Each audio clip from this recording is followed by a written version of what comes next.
Welcome, welcome, welcome. You're listening to KHTS 1220 and 98.1 FM in Los Angeles. Kind of a heat wave here today. A little hot. What do you think, Pat? I mean, it's also not 100 degrees, but I mean, it's a little on the warmer side. It's in the 80s. To be fair, anything above 70 degrees to me is hot. So yeah, you're right. Well, it's very unusual weather. Although it is LA, and we are called sunny California for a reason. Although we did have rain, I think, on Monday. Very, very unusual. People didn't know what to do. They were like, "Oh my God, it's raining. I don't have an umbrella for my car. Can I drive?" Anyway. I just want to know, if Patty said the sky was blue, would you say, no, it's not blue, it's green? I just want to know. Well, first of all, I think he would. First of all, the sky, I've never said the sky is green, and unless we're going to a different planet, the sky will not be green. Could be light blue, could be dark blue, cloudy, sunny.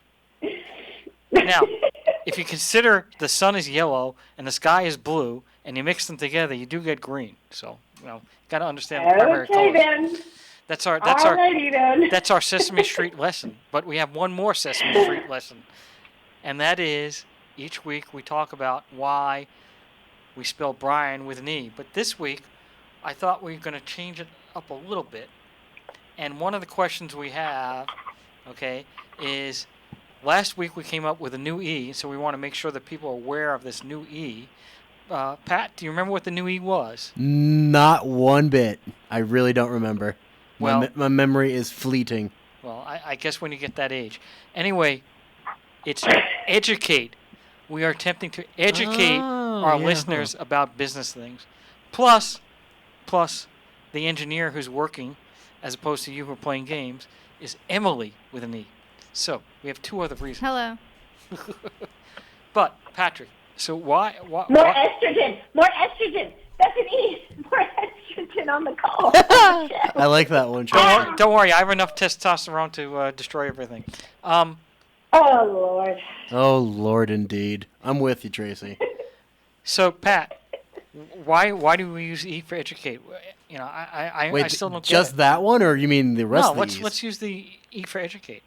Isn't that kind of self-explanatory? Well, how do we educate people? How do you educate people? By teaching them about, whatever the topic or the lesson to be learned. That's pretty generic. I mean, it's kind of, we're going into the just how do you educate someone, of explaining how you educate someone. You just teach someone. Well, I thought of a couple of things, one of which is that some business owners, they can listen to the story, and through the story they can educate and say, hey, somebody did something this way and this way and this way, and they actually are successful. So maybe if I follow the formula, which is not an E, maybe that's a way to educate. What do you think of that? That's a good idea. You never told me of this formula, so hence I never knew. But now I do. But you're an engineer, and you took chemistry in college, didn't you? That's a different type of. That's not an engine. That's a scientific engineer. I'm more of a, chemistry is not computers. Chemistry is more, like science experiments and like Dexter's laboratory type stuff. What was that? That was Tracy. A sigh. That was a sigh. Well, Tracy, help me, Tracy. There are the E's, and if you're going to be tailing off there, then we have to get excited! Because I don't want anyone sleeping on my show. And I kind of heard those yawns over there. That's not even possible, but okay. All right. Our guest had no idea what he was getting into, and he's like going, oh, my God, how did they book me for this? What am I doing here? I have no clue what's going on, but hopefully he'll stick around. We have a very good guest today and a very good story to tell people, and basically if you follow his story, follow his method and his formula, he will educate you how you, like himself, can create a big, huge company and starting with almost nothing. So without any further, Patrick? A-D-I-E-U. I didn't even say it. It's a do. Boy, he's a trained seal. Patty, you just seem defeated. You just sound defeated today, Patty. I'm not gonna lie. It's like clockwork, Tracy. What can I say? Traci, it all has to do with the fact that I had to write an appellate brief, and I was working on the appellate brief all week until today. So I have a lot of that ammunition going on my side. So anyway, without any further ado, ADIEU. and I why already do I covered like the word? because every single letter minus the D is a vowel. So what's wrong with that? I never said there's anything wrong with that. What's good about that? You know what? I can't even look into your mind on that one. Why is that? You tell me. Well, we're gonna tell everybody that when we get back from our break. But because we have such a great guest, we need to get going right in. So if we haven't had our guest run away, is Taufeek Shah around? Yes, I am here. And you survived. Wow, that's a very... For that, we know that you have one of the best features that you need to succeed in business, tenacity. You stuck it out. So... Endurance. A lot of it. Exactly. So people don't know who you are and what your company is. So first, tell us who you are, what your company is, and then give us a little background about how it all came about. Yeah, you bet. So first of all, thank you so much for having me on your show. And you guys are awesome. I've just been listening. It's been amazing. So super excited to be here. So my name's Taufeek Shah. I'm the founder and CEO. You're a big liar. Well, and he's got an E there too. I'm just trying to catch up. He's got the E there. He's encouraging me. So that's even better. Oh, okay. All right. Sorry about that. Please restate your title and your company name. And we believe you're telling the truth. You're fine. You guys are great. So Taufeek Shah, founder and CEO of Lola's Fine Hot Sauce. So Lola's is a generational family recipe from my mom, Lola. So that's a little bit about us. I can dive into the story if you guys want, but just let me know what you guys want to know. We'll get it out there. So right before we get into the story, I want to know what you did before getting into this company, and then maybe a minute or two, no more than that, and then we'll get right into the story. So what were you doing prior to that? Yeah, you bet. So prior to this, I was actually a financial advisor. I've been in the financial services industry for, I'd say about 5 to 6 years before I made the transition to selling my mom's hot sauce across the country. So very different field than what I'm in now. So very cool. And how did you come up with the idea for did you like your mom's sauce and you said, hey, listen, Mom, why aren't we selling this? Or how did it happen? Yeah, so, one day I was having a food day at work, and, we had, surprisingly, a taco food day, which was perfect. And I'm just trying to think of what is the perfect complement to this assortment that I can bring. Because, if you ever been in those corporate jobs and you have a food day and you go up to that table and you grab something, you don't bring anything, you feel a little bad. So I was trying to think, what can I bring? And I'm like, oh, you know what? My mom's hot sauce. So I literally grabbed a bottle, brought it in, took it to work. Everybody tried it and said it was the best hot sauce they ever had. And they said, you should be selling this stuff. And so right then and then was my aha moment. All right, well, hold on. Let's take a step back because what do you mean your mom had a bottle? It almost sounds like it was already selling a product. No. So going back, so my mom, she is Filipino. So she's an immigrant from the Philippines. A doctor, mind you, came to Iowa, where we're located at, to take care of local farmers. And growing up, we had the opportunity, or my mom had the opportunity to start her own medical practice, helping a lot of these farmers. And they brought tons and tons of delicious produce. So my mom had been making this hot sauce since I was a kid. And one of her things was always to make sure that we were having a nice hot meal, and it was accompanied by this hot sauce. So, it just kind of stuck around ever since I was a kid all the way up until I was like, to now. My mom would make bottles of hot sauce and just hand them out to me and my sisters for fun. So that's why it was around. It was in a mason jar, by the way, not a bottle. So if I went to your house on Halloween and I was 9 years old, would I got some hot sauce? You just might. Hot sauce and a side of candy. That sounds interesting, actually. Now, when you say hot sauce, are we talking like Tabasco? Are we talking hot salsa? Are we talking wasabi? What are we talking about? Oh, man, those are fighting words right there. No, I'm just kidding. Well, I'm ready to go. So not like...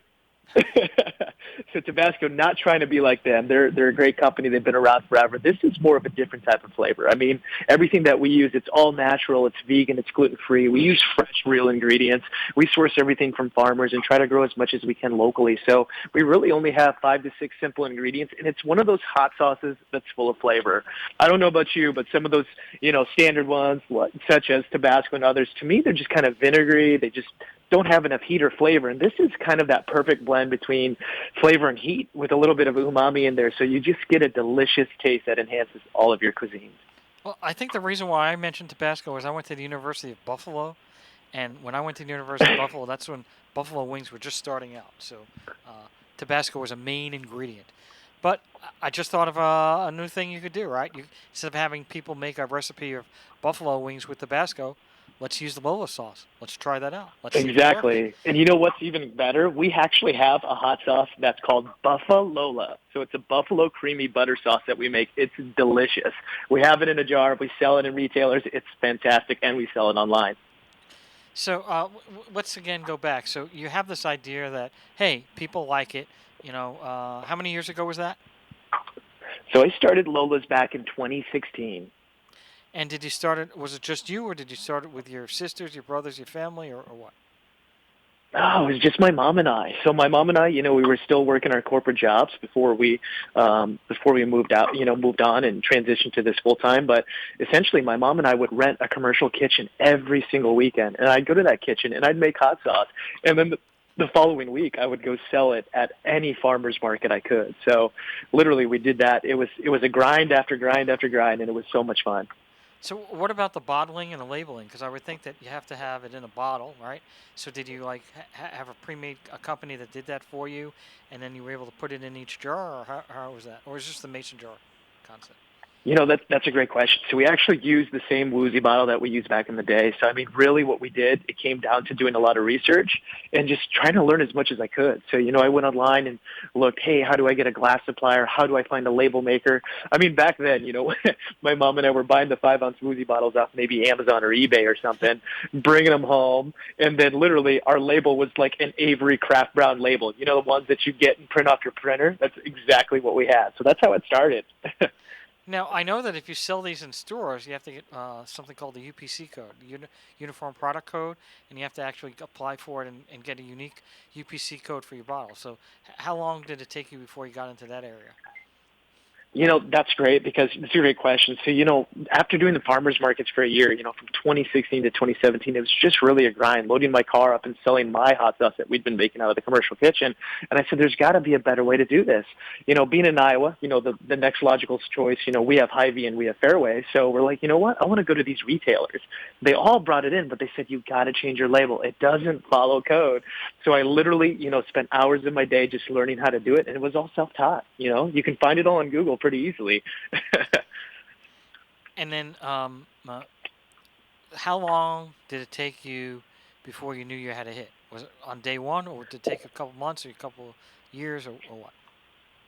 It's crazy because I get asked that question quite a bit, and it was actually almost like instantly. I remember Hy-Vee being our first major retailer to bring us in here in the Midwest, and they're like, we love your hot sauce. It's the best. And then they immediately put us in like 50 or so stores, and then we're now chain wide in all 260 plus. But our next biggest validation in this business was Kroger. I somehow, I don't know what I did. I was just reaching out to all my contacts from being in the advisor world, somehow found somebody that worked at Kroger who connected me to another individual at Kroger, and I sent him a bottle of the hot sauce. He replied back and said, this is the best hot sauce I've ever had. We're putting you in the planogram for period 8, and I had no idea what the heck that meant. So that's all great, but my question is, so your ma and pa, or actually your ma and yourself, right? And you're starting this business, and you've got now, you've got some people, I mean, even 50 stores, forgetting about Kroger, just 50 stores. I mean, it's a big jump to go from selling it at swap meet, and you're doing it in the commercial kitchen yourself and making 300 bottles a week or whatever you could do, to actually be in 50 stores, have a label, and have a product. How did you go from that? That sounds like a very big step that people think, oh, it sounds easy, and oh, you just hire people and it gets done. But it's not an easy concept. I know a little bit about this, so maybe you could tell our listeners about that. Yeah, so it's a good question. So you're absolutely right. It's not easy. So along with researching the information, one of the biggest things I did was look for a co-manufacturer. So, I literally just went on the internet and browsed around different sites and different co-packers and called them. And, we found a small batch co-packer that could really help us and guide us through this process. So they were able to make, produce, bottle, and give us a compliant label. And, I learned all about GS1 coding and everything like that. And figured it out. You got to go to GS1 and register it, and that's how you get your UPC and G10. So it's definitely a learning curve, but having those co-packers that are educated and helpful along the way have been an incredible amount of help. And were they the same people that helped you with the label? Because labeling has a lot of requirements. It's not just the ingredients. Also, if you want to put on there gluten-free or organic or natural, there's certain requirements you have to make in addition to having the ingredients listed there. So did you have a label person help you out there? Or did the company do that for you, or did you do that yourself? Yeah, so we did have a label company. We worked with the label company that our co-packer had referred us to, and they really helped us kick our label off the ground and make sure everything was compliant. And you're exactly right. You have to have certain certifications. And, the good thing was we had not only our co-packer, but a labeler that was very experienced in the consumer packaged goods space to say, hey, look, this is what you can do, and this is what you can't do, and this is how it needs to be done. So great to have mentors. Mentors are very good. In fact, you're probably mentoring some people out there that are thinking, hey, my mom's soup tastes great. Why can't I be selling that in the store? Why can't, Campbell's isn't that good. It's all kind of watered down sodium, whatever. People are saying that. That's what Patrick keeps on saying once he stops using his telephone. But, eventually he'll say that. So a couple questions. How many people did you have? So how long did it take you to get into those 50 stores? That was first year? Yeah, so that was the first year. Hy-Vee really didn't have a local Iowa hot sauce at the time, and we were able to present to their buying team, and they said, we love it, we love your packaging, we love your style, we're going to bring it in. So all within the first couple of months of presenting to them. Now, did you know somebody there that said, hey, listen, it's great, I want to get in the store? How did you get that meeting even? With Hy-Vee? Yeah, it's a good question. I didn't know anybody at Hy-Vee, honestly. So, the great thing about them about 5 years ago is as long as you have a good product and you meet their codes and regulations, they can bring it in store by store. And, the great thing is we got into one store and I asked them how about distribution. And they said, hey, this is the guy you got to contact.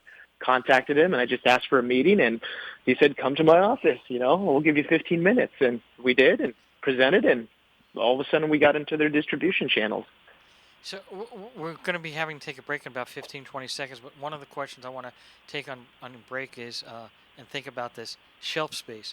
My understanding is that's a big factor, and you've got a lot of companies out there, a lot of competition. There's only so many hot sauces a store can have, so how did you handle that shelf thing, and did you have to pay a premium for that pricing? We're going to be taking a break. You're listening to KHTS 1220, 98.1 FM. Thank you very much. Healthcare can be difficult if you're underinsured or have Medi-Cal. Samuel Dixon Family Health Center can help. Services are available on a sliding fee schedule. The mission of the Samuel Dixon Family Health Center is to give the Santa Clarita Valley access to affordable, quality primary care. There are 3 locations to serve you: Canyon Country, Newhall, and Valverde. Go to sdfhc.org for more information and to find the location most convenient for you. There is only one language spoken at Thai Dish, and it sounds something like this. This is great. Once people get a taste of Thai dishes, there's really no reason to do any more talking. Make it full of flavor, make it delicious, only at Thai Dishes. Enjoy the atmosphere, love the food. Thai Dishes on Valencia Boulevard for free delivery, 253-FOOD. That's 253-FOOD. If you have a business problem, if someone doesn't honor their agreement and you need an aggressive attorney with over 27 years experience, the Law Office of Peter Bronstein has helped partners resolve disputes, franchisees resolve disputes, and other business owners who have a challenge. Let the Law Office of Peter Bronstein take your stress away. Visit lacorporateattorney.com. Don't wait too long and lose your rights. Solve your business challenge problem today. Visit lacorporateattorney.com. Mission Valley Bank is a commercial bank in the Santa Clarita Valley that really puts the community into community banking. At Mission Valley Bank, we strive to be a trusted advisor to our clients, and that means being an integral part of the communities we serve. We started the Give Where You Live program to help bring awareness to our nonprofit partners. We're more than just a local business bank. In fact, we're a full-service, independent commercial bank that is locally owned, community-minded, and relationship-driven. I'm Tamara Gurney, President and CEO of Mission Valley Bank, and I invite you to experience the Mission Valley Bank difference, where your success is our mission. We want to be your most valued bank. Mission Valley Bank has been named Most Trusted Advisor Business Banker by the San Fernando Valley Business Journal 5 years in a row and received the Business Leadership Award by the Santa Clarita Valley Chamber of Commerce, Valley Industry Association, and SCV Economic Development Corporation. Visit them at their Center Point branch location or at missionvalleybank.com. Member FDIC. Hometown, your hometown station.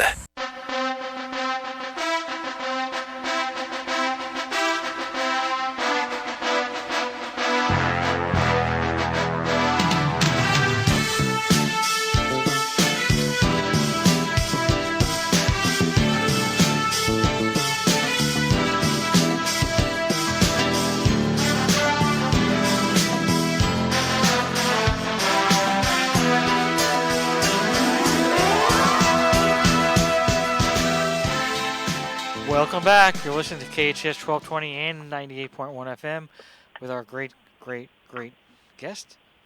His name is... What are you doing over there with the volume? I don't know. She's playing a game. Anyway, for the audience, his name is Taufeek Shah, and I don't know what she's doing over there, but we'll figure that out later on. And, we have my co-host, Traci.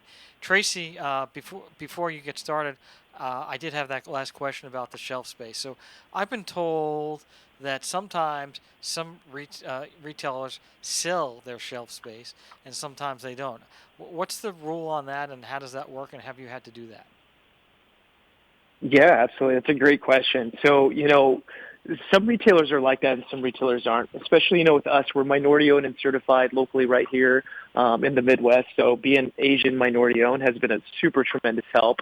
But yeah, to be honest with you, a lot of the shelf space outside of Iowa and some other places that we work with, you do have to give some sort of promotion to get that shelf space, which we do.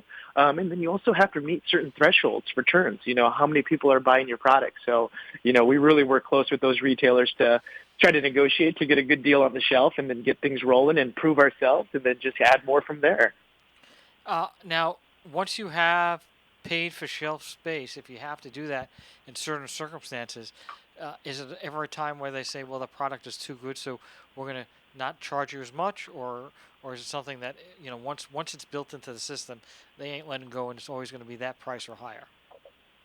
That's a good question. So really, if your product's doing really good, which we've, knock on wood here, we've experienced throughout the past couple of years, and since I started Lola's, is they'll just come back and say, hey, look, we'll take less percentage on promotions, and we'd like to add more of your product. So it's always good when that retailer that you launched it with, 2 or 3 SKUs comes back and says, hey, what else you got? So we're experiencing that now, and we're really riding that wave.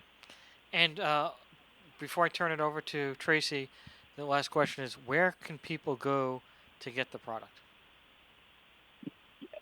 Absolutely. So in the area of northern Los Angeles, so on the West Coast, we're in the Save Mart companies. We're with Lowe's, like the Lowe's home improvement retailer. We're pretty much every single Lowe's, Whole Foods, Natural Grocers, Albertsons, Safeway, and Select Vons, as well as you can get it online too. You can just go to lolasfinehotsauce.com. We've got a great program there and even some promos. So be sure to check us out there as well.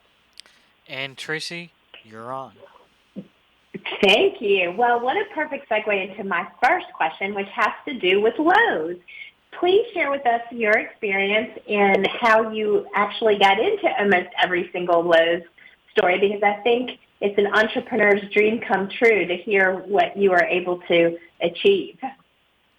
Yeah, absolutely. It's a great question. So, Lowe's is an amazing retailer, and the experience I've had has been amazing. So back in 2020, actually, Lowe's held their first ever virtual Making It with Lowe's Summit, which basically all of the Lowe's executives partnered with Damon John from Shark Tank to host the show, where out of 1,300 applicants, they selected a few of them to make it to the final rounds and present their products to the CEO. Like, we got to present to Marvin, the CEO, their VP of marketing, all the executives.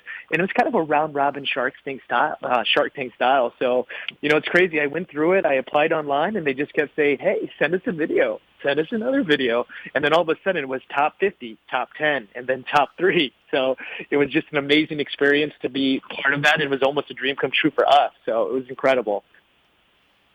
Well, and I can tell that that was really a great catalyst for growth for you. Would you say that was the single one thing that was the biggest catalyst for growth for you, or how can you attribute other areas that have gotten you into the stores that you're in today? Yeah, so that's a good question. It's definitely one of the biggest catalysts, but I think the bigger one is just the customers that use our product and the retailers that have faith and have taken a chance on us, because, starting with Hy-Vee to Kroger to everybody else, and then being able to maintain that shelf placement for 5+ years it's no easy chore. But definitely the Lowe's thing was big. We was able to really, in addition to winning placements in every single Lowe's store, they gave us a small business grant. They gave us a mentorship with Damon John, which was super awesome as well. And then basically it just really helped us create more stability, build more jobs, and hire locally, and work closely with our farmers to make sure that we get the best possible product. So it really did help.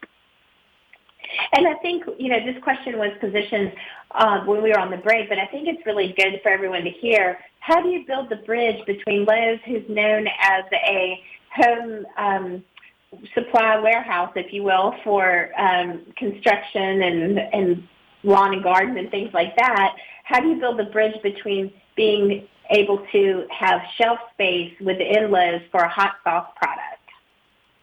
Yeah, that's a great question. And, that's actually one of the questions one of the executives asked. They asked, how do you see your product in our stores? And it's funny. So prior to even me knowing about the Making It with Lowe's, I'd always been a Lowe's customer. But I was walking through their store one time, and I saw they had a spice rack in their grill set that had seasonings, other hot sauces, and barbecue sauces. And, then I saw the Making It with Lowe's, and I applied. So long story short, I had already been eyeing Lowe's, and the fact that we made it to the top 3, it was just a perfect fit because, grilling season, when you're smoking meats or you're whipping up something delicious, what's perfect than just adding a little kick and some delicious hot sauce to it? So it was the perfect fit and the perfect match. Well, and as a result of that, let's talk about your product. And, you have your flagship product, but you also have multiple other products, even apparel and merchandise. But can you walk us through what are the different products that you sell in terms of your sauces and food-related products? Yeah, absolutely. So we've really diversified our portfolio. It's been awesome. So, when we first started Lola's, we just had the 4 flavors. We had the original, the Ghost Pepper, Trinidad Scorpion, and Carolina Reaper. Now, mind you, I know these are the world's hottest peppers, but we use just a little bit. Our focus is on flavor with just the right amount of heat, so nothing burns your face off, so you get to taste the true pepper. But since then, we've really expanded our lineup. We've added a green jalapeno and serrano, which is so delicious. We've added the Buffalola, which is a creamy buffalo butter sauce. So take the best buffalo sauce you've ever had in your life and take it times 10 and add real butter to it. That's exactly what our Buffalola is. And then we actually launched our Family Reserve, which is our ultimate heat head one. So it's super spicy. And it's just been incredible to launch that. On top of that, we've got salsas. We've got our smoked bacon and sweet corn salsa. We've got our hatch chili and sweet corn salsa, as well as our mild sweet roasted reaper and other varieties. And we have a Bloody Mary mix and seasoning. So we've really diversified what my mom made growing up for me and taken it to bring it to the masses. And you're really, really proud of your hometown, Des Moines. Excuse me, hello, Des Moines. And I'd love to just share for you to share, golly, what is wrong with me today? I'd really love for you to share I don't have enough time. How the community has embraced you, your family, and your product. Yeah, absolutely. I love Iowa. I love Des Moines, being second generation from immigrants, because both my mom and dad are immigrants. My mom from the Philippines and my dad from Pakistan. So being born, right here in the middle of the U.S., in the heartland where there's amazing farmers and tons of food and agribusinesses, it's just incredible. The community has really rallied behind us.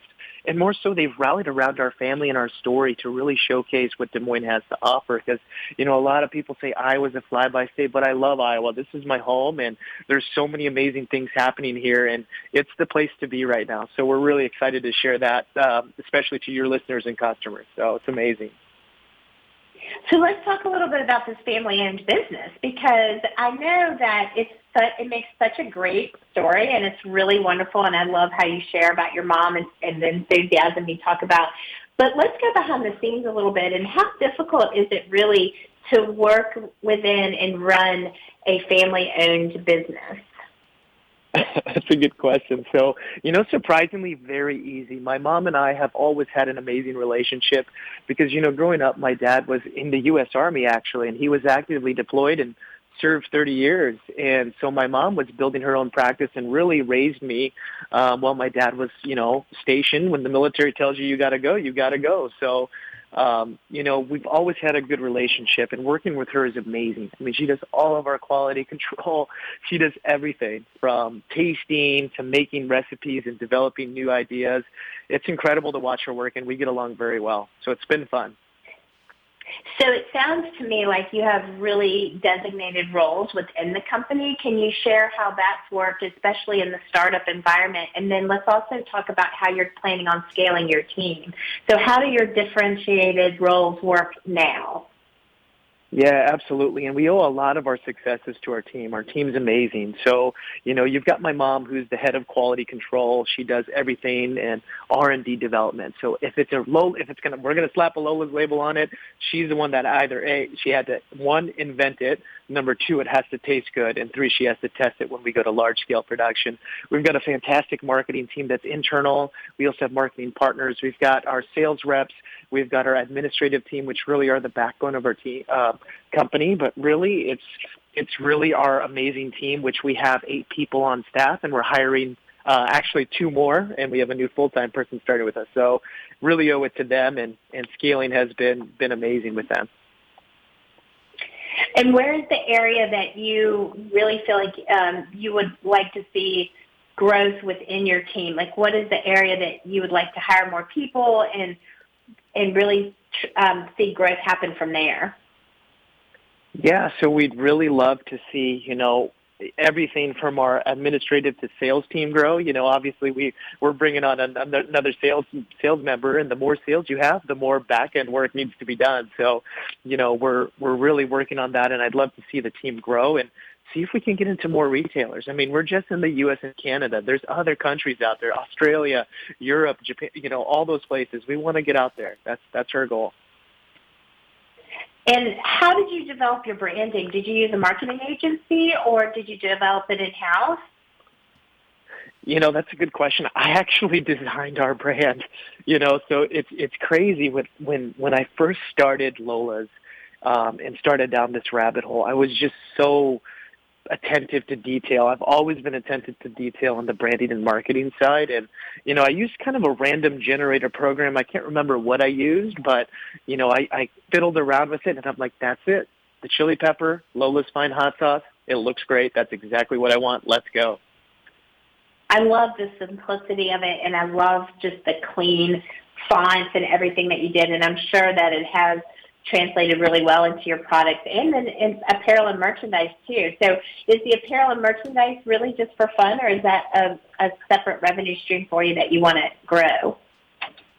Yeah, so that's exactly what we want to grow in the apparel and merchandising. We actually created several really cool ones. And, we created like fun little shirts with our local company called Raygun. Like we've got one that says Iowa, more than just a flyover state or something. And then we have one, Des Moines, more than just bacon and sweet corn. So we're like really trying to up the ante on our apparel game. And I think we're trying to make those strides, and it's looking good.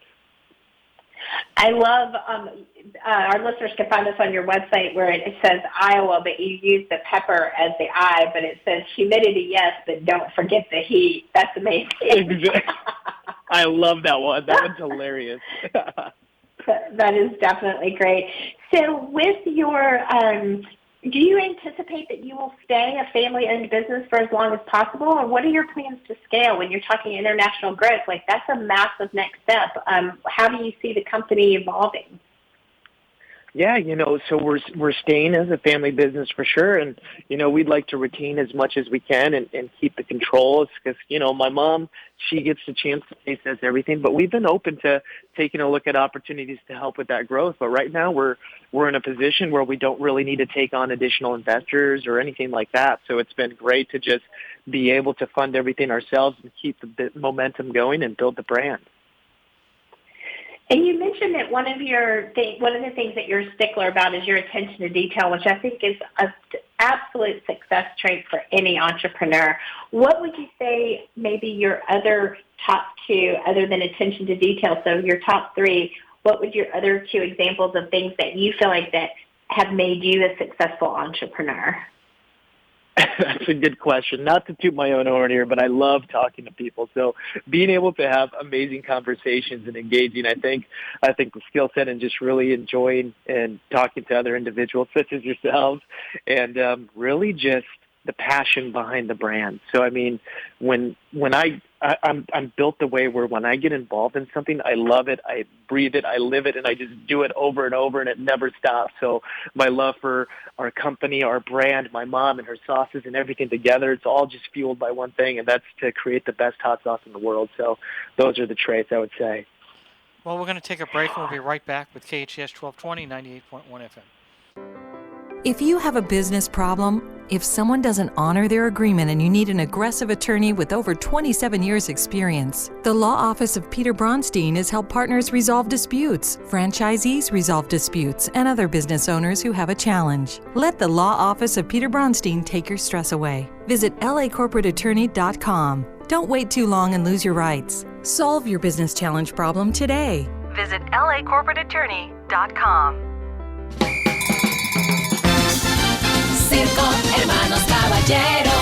Caballero Circus is coming to town October 22nd through November 1st. An amazing spectacle of delight featuring the biggest act of trapeze, the quadruple somersault, incredible acrobats, contortionists, and side-splittingly funny clowns, and the most talented dancers. Fiesta Fiesta by Caballero Circus. That only comes once a year. 11 days only. Artists from Venezuela, Mexico, Africa, Russia. Countless superhuman performances for memories to last a lifetime. Everyone, children and adults alike, will delight in the performance that features spectacular show artists from around the world, plus much more.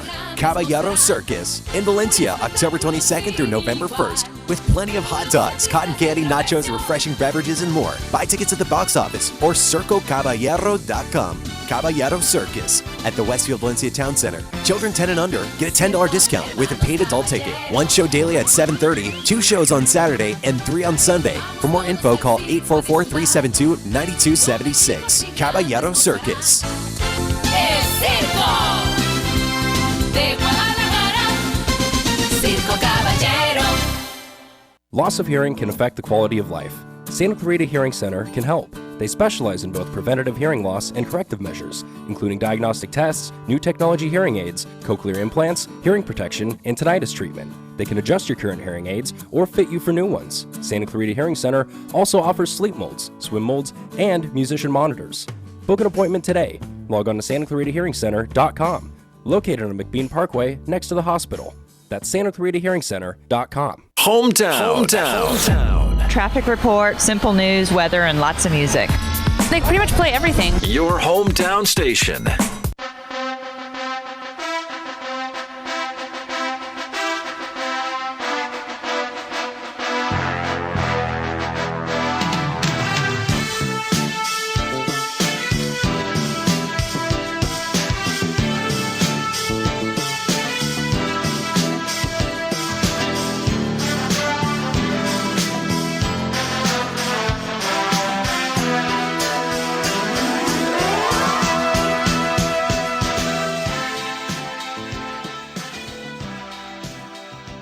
Welcome back to KHTS 1220 and 98.1 FM. And, you know, we don't have any sounds. What happened to the sounds, Patrick? I thought we had, like, sounds. Or whatever. There's nothing. Anything? Can I get a drum roll? You don't have a drum roll. We never had a drum roll to begin with. We did before you came. No, we did. It was me doing this. No, we had That's a drum also roll. True. We had a drum roll prior to Patrick being the engineer. No, we had. Oh, well, I don't know about that. I just know about the wah wah, which I don't really Do you have anymore. anything, or we're just going to be sitting there? He's like stumped. He doesn't even know what to do anymore. Yeah, I don't know. I think we need a sizzle, I think he's getting like lackadaisical. firecracker. He's lackadaisical because now he's just a second engineer hanging out. They're like, what do I do Well, now? not anymore since you parentally called him Patrick versus, Well, we have I know- but we have Emily as the engineer, so Patrick's like, I don't know what to do. I'm just kind of hanging out. Thank God they're paying my salary, but he he'll just, figure he just something wants out. some hot sauce. That's what he wants. Tracy, I think we should give him some hot sauce personally. Well, remember, Oh, I We went will to bring the some. We'll send some. I went to the University Oh. of Buffalo, and I grew up on Buffalo hot wings. And the way they did it back then was you can get all the wings you want for 10 cents. And then how much alcohol did you buy? Quite a bit. That's how they did it. Very smart people. Wow. Okay, so back to our guest. Before the break, you were sharing your top 3 assets as an entrepreneur. Now I would like you to share, what do you find your top 3 struggles in the role of CEO or a startup? What are those top 3 struggles that you face? Or you can use the word that's- use the word challenges. It's a little Okay, Exactly. challenges. Good call on I'm that the one. positive, upbeat, rainbow unicorn host over here. I can't even believe that you called me out on that. Well, especially since Facebook changed their name to Meta, so everything's changing. Go ahead. Okay, Yeah, well, you bet. So my positive attitude is not changing, just so you know. I'm still rainbow unicorn. But I digress. So what are your biggest challenges that you face as an entrepreneur and or CEO? Good, very good question. So a lot of challenges. Well, I mean, there's tons of challenges everybody faces growing a business. With the rate that we have grown, we went from almost being in 5,000 retailers to 10,000 within like literally a few months. So scaling has always been kind of a challenge, but it's nothing that we can't handle. So definitely scaling, making sure that your product is good and things like that. But we always have a great team in place. But having a company and go through those changes is challenging sometimes, as well as supply chain right now. Right now there are disruptions everywhere.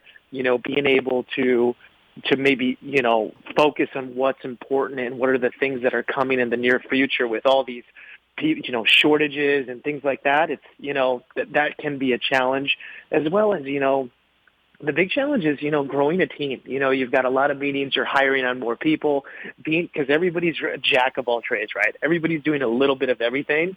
So kind of sorting and segregating those tasks so people can do what they're good at and focus. So those are the top 3 challenges we face.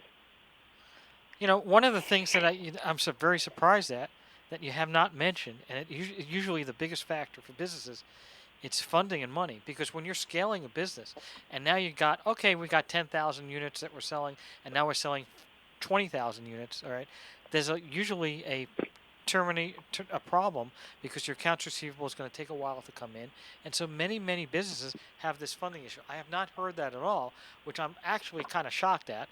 I'm also going to commend you on it, but I'm also shocked that that's not a challenge, and B, how you can self-fund that type of growth. So yeah, so that's actually a good thing. So I mean, it was a challenge, you know what I mean? So to dive into that, you're absolutely right. It is hard to get the capital to scale. And the thing was, when I started Lola's, everything was self-funded. We were self-funding everything, and I remember when we first got a massive deal, we got a really big deal with a third-party distributor launching in almost 800 new retailers actually in the Northeast. We had challenges raising that money. So, we never raised any money, but what we did was I went to so many different banks. Some of these banks, they just didn't understand the model. I think I went through like 25 banks before I finally found one that was like, yes, Taufeek, we believe in you. We like your projections. We like your business. And I was able to get the funding I needed. And now that I've demonstrated that our business is doing well and we're able to manage our cash flows and revenues, they've been able to extend lines of credits. So that's been what's been able to really help us grow. So that's that. And on top of that, being able to have great terms with our manufacturing partners that we work with. You know what I mean? As you said, sometimes you might invoice a retailer and it takes 30 to 60 days to get paid. So being able to negotiate terms and having that relationship with your manufacturing partners to help scale and grow with you, it's a win-win. And we've been really successful at that. So that's how we've been able to keep that as minimal as a challenge as possible. Another question is, especially with COVID, especially what's going on with the ship containers and getting products in and out, how are you handling logistics currently with the supply chain problems with truckers, finding workers, etc.? Do you have any of those issues? Yeah, so I mean, right now it is a serious issue. Trucking, freight, prices of gas have gone up. Not enough workers to really get the goods and deliver the goods. We've been challenged with those, I would say, for the past 4 months. The good thing is though, we keep on going and we keep on fighting the good fight. But the way that we've really done that is by forecasting way into the future. We're already working on projections for 2023, bringing in the inventory ahead of the holidays so that when the holidays come here, that we're able to handle that and make sure that 2022 is a success. So, we're kind of rolling with the punches. It's tough, but we're hanging in there. So give 3 lessons, and they can be tips if you want, of what people need to do to be successful. Absolutely. You got to hustle, number 1. Number 2, patience. And number 3, integrity. Being a person of your word and doing the things that you're going to say are really going to help you get to where you need to be. And those are the top 3 tips I have. Well, it's interesting. Usually people are using the words like tenacity or something along those lines, or passion. Those are the 2 I hear the most: tenacity and passion. That you have to love your product and you have to be constantly going. Your 3, integrity I get, because obviously if you're not honest and you don't have trust with your vendors and people, you're not going to succeed. But the other 2 I haven't heard before, so I have a question about that. And then secondly, how many people currently working for your company? Yeah, so right now we have 9 full-time employees, and we're hiring on 2 more. And how does patience, what do you mean by patience? Is that a form of tenacity that you have to just stick with it and realize it may take some time, but you're going to get there? So it's a form of tenacity, or is it patience in another way? How are you using the word patience? Correct, exactly. Patience and tenacity. So, I mean, passion, you just automatically assume that somebody's got that. If you're starting your business, you got to have the passion. You know what I mean? But that, I think, should be an automatic given, because why would you get into business if you don't have the passion? But as far as patience, the tenacity, you're absolutely right. Being able to watch your business grow and be able to sustain all the challenges that happen there. That's exactly what it means. And what do you want to tell the audience? Are you promoting something? Is there something about your product, something you want to say? Because we've got about 30 seconds left. Yeah, you bet. So Lola's, it's a generational family recipe. We've got different flavors and varieties. Would love everybody to get a chance to try it. You can find us at lolasfinehotsauce.com. Follow us on Instagram, Twitter, Facebook at Lola's Fine Hot Sauce. And just thank everybody for, the opportunity to be on this show and share our generational family story with everybody and your viewers. And do you have, are you going to stick to the sauces, or are you going to expand your product line? We are expanding our product line. We actually have 4 new products in development, 2 of them which are super innovative. They're actually launching in the snacks category with something that we're launching, so it's going to be really delicious and unique. So watch out, Buffalo style Lola's chips. Anyway, thank you very much. You're listening to KHTS 1220, 98.1 FM. Have a great week, and we'll be right back. We'll be back next week.